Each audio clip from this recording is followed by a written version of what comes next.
Hello and welcome to the first video in the Warhammer 40k Imperial Guard Tactics series that we're doing. So I've been thinking relatively long and relatively hard about what I want to do for this first video. Was I going to do codex units first, but I think they're mostly fairly well done.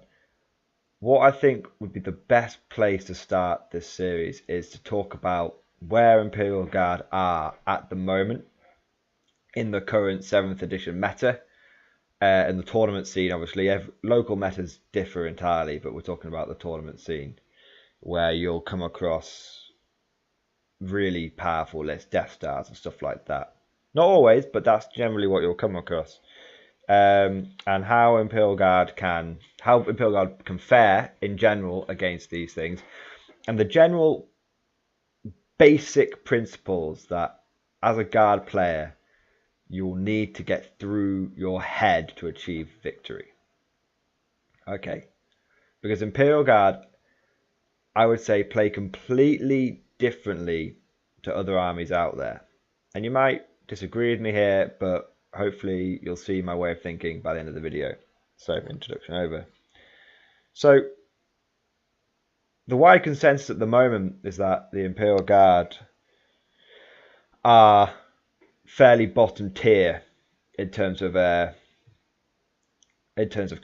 in terms of armies. A lot of people think that they struggle, and this comes down. But the people that are saying this are either people who don't play Imperial Guard, or those Imperial Guard players that don't play Imperial Guard the way they should be in this meta.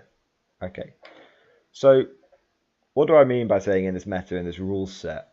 Essentially is what I'm saying. In 7th edition, everyone knows, anyone knows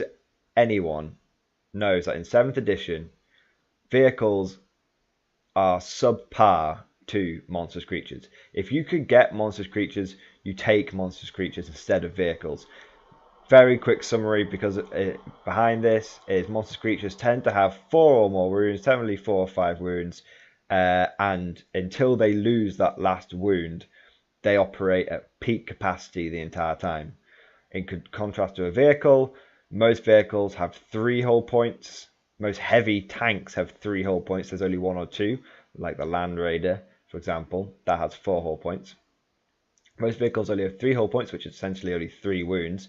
When a vehicle takes damage, like a glance, it doesn't get an armor save. The most you'll get is a cover save. The most cover save you can get without specialist equipment is a 4-up, maybe a 3-up in ruins. But most of the time, your vehicle's only got a 5-up cover save, so you're running on a 5-up save, and you have less wounds. And if they do a penetrating hit, you go into the vehicle damage table, and 4 out of the 6 options, unless they obviously 4 out of the 7 options, I should say, really, your vehicle is snap shooting. So that's why vehicles aren't as good. Lower saves, lower wounds, and when you take a big hit, it cripples your vehicle for a turn. And this is why a lot of people say Imperial Guard are rubbish, because we don't have access to monstrous creatures. We have access to lots of vehicles. The Imperial Guard are known for their tanks.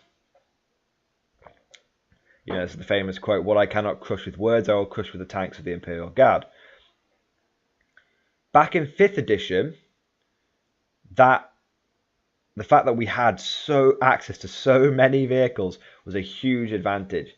One of the Imperial Guard in their heyday was 5th edition, when the original Leaf Blower list, you know, we're talking veterans in Chimeras, with Manticores and a few Lehman Russes, and you know, it was called Leaf Blower. People couldn't get close to you.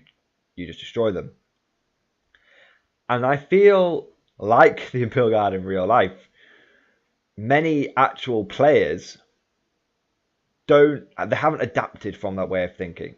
They still try and make a lot of parking lot lists. They still go Imperial Guard, tanks, that's what I'm going for. But that is just that. If that's the way you're going to take your army, you want to take it to the tournament scene, you might as well give up now, because Imperial Guard armies no longer win based on their tanks, based on their vehicles. Imperial Guard are now all about the infantry. Okay, and that's they're the first two lessons I'm going to, the first two basics you have to understand as a Guard player, is that it's no longer about the tanks, it's now about the infantry. Because your infantry are so cheap, and you can take so many of them. We are the one of two codexes, I believe, that can take infantry for 3 points a model. You get orcs, which get grots for 3 points, and Imperial Guard get conscripts for 3 points. Both of these units, conscripts and obviously basic Imperial Guardsmen, are now the real power in the Guard Codex. Veterans are no longer it. Legion Rusted are no longer it. Artillery are no longer it. You can still have these units in your army, but you cannot go to war without a huge, solid mass of infantry in the Imperial Guard anymore. The reason behind this, it's fundamental, right? If you're going to a competitive environment, there are one of the most common kinds of lists you're going to face is going to be invisible Death Stars. This is not going to go. This isn't a video about invisible Death Stars. So essentially, what that is it's a huge, very fast-moving, close combat machine. It's going to be, we're talking Wolf Star here. Back in the day, Screamer Star. It's not as popular anymore. Dog Star. All these different things, but fundamentally, the creme de la creme of invisible Death Stars now tends to be either Wolfen Star or Wolf Star. There's two different distances there. We're not going to go into that. That's going to be from the video. If you take masses of tanks, they're going to invisible up, which means you're only hitting them on 6s, which means if you're taking any ordnance tanks, good luck trying to hit them because you're not allowed to shoot blast templates at them. And they're going to run up to you, take 0 damage, and destroy your tanks, and you'll be tabled by turn 3 or 4. If you go mostly tanks. Maybe you took a smattering of infantry. Maybe if you don't take any tanks, if you only take tanks, you'll last till about turn 2 or 3. If you took some infantry to screen, you'll probably last to turn 4. You need masses and masses of infantry, because what happens is you literally line them up rank by rank. The Wolf Star will come in, you'll charge one unit, they'll kill it, then they have to go through literally rank after rank of men. They get bogged down. You're not doing any damage to them, but the key to it is you're bogging them down. And that's how, and then you're just scoring Maelstrom all around them. Okay, because remember, we're talking ETC format tournaments here. This is what I'm very familiar with. It's kill points it's all about kill point difference. It's not actually about the number of kill points. Okay, so they're the fundamentals that we need to remember now. If you're playing Guard in 7th edition, look at your army now. Do you even own 100 infantry models? No? Go out and buy until you get to 100. You've got 100 infantry now? Well done. You're now at the basic level that number of infantry you need for a 1,000 point game. We're not even talking 1850 yet. Last tournament I went to, I took 219 Imperial Guardsmen. And I took the Emperor's Shield Infantry Company formation. And that's going to be another video we're going to do on the Emperor's Shield. But let me tell you, the internet says the Emperor's Shield Infantry Company is a waste of time. No one has that many models, blah, blah, blah, blah. I have 400 Guardsmen. I'm just saying. And if you want, and that's because I've been collecting Imperial Guard for a very long time. But if you want to win at tournaments, you need to take 200 infantry. Because you need to get it through your head that you need to be able to lose 40 to 50 infantry a turn. Tanks aren't that durable. And you might be thinking, well, infantry just die so easily. Tanks are so much more durable. If you think that vehicles are durable in this edition, then you are quite clearly just kidding yourselves. D-weapons. D-weapons coming out of the ass from all the top tier codexes. Haywire everywhere these days. Fucking people, people will close combat your tanks. Rending, the 3 top lists that you're going to come across is going to be it's going to be like Wolf Star, it's going to be some kind of Invisible Death Star, some kind of Tau Riptide spam list, some kind of Eldar Jetbike spam list with a Wraith Knight. All of those things quite literally can kill an infantryman as easy as they can kill a tank. I'm not shitting you. Take the Wraith Knight, for example. Wraith Knight, it's got a D cannon. Oh, look, you killed one infantry. Big deal. Or, oh, look, you just fucked my tank.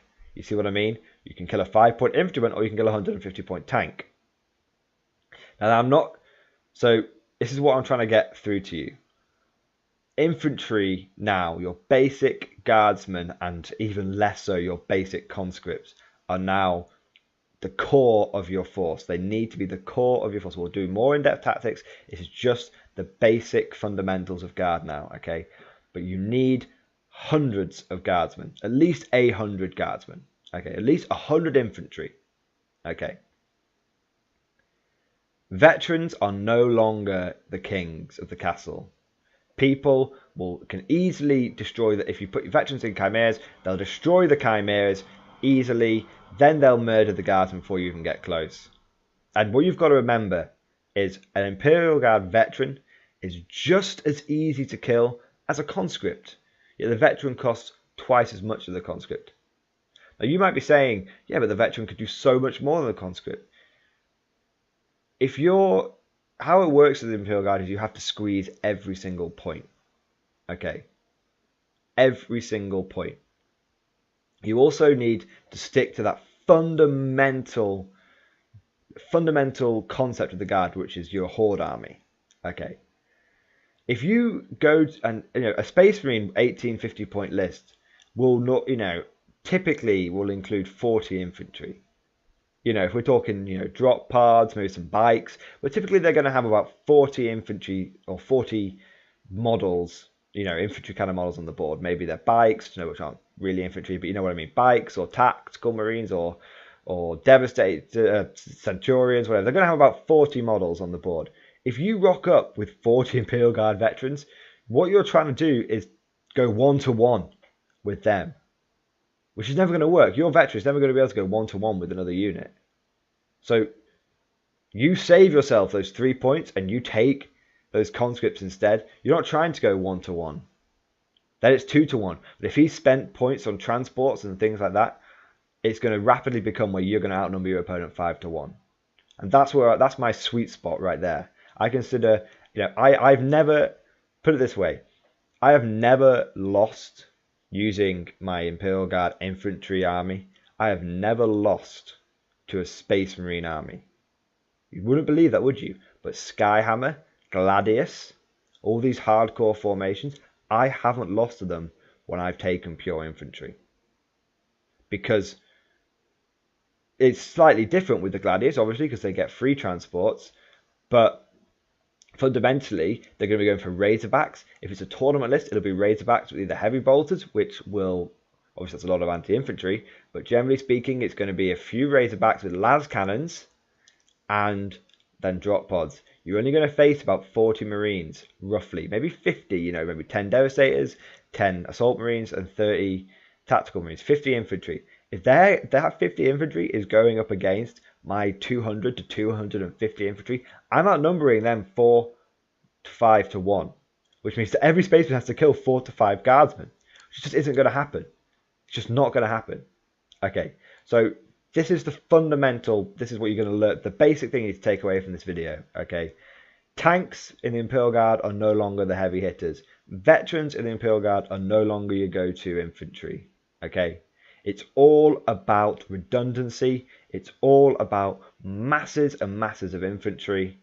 And it's about outnumbering your opponent, because we can't compete in the lists that specialize in quality. We can't compete with Tau quality. We can't compete with Space Marine quality or Elder quality. But we can absolutely drown them in quantity. Now, it's not good. Maybe you won't win every single game, but you will put up a good fight, which is something that many Guard players are struggling to do at the moment. It's just a lot of people feel like it's the end times for the Guard. We're taking a hammering as Guard players. We can't compete with Riptide Wing. Our tanks can't compete with Riptides. Our infantry can't compete with Space Marines. Blah, blah, blah. I'm coming here to tell you now, it's now the dawn of the infantryman. And to quote one of my favorite video games, it always comes down to the infantryman and his rifle. Okay. And we're going to expand on this in future videos, but that's the basics, that's the fundamentals. I hope you enjoy this video, and I'll see you guys next time. Thank you.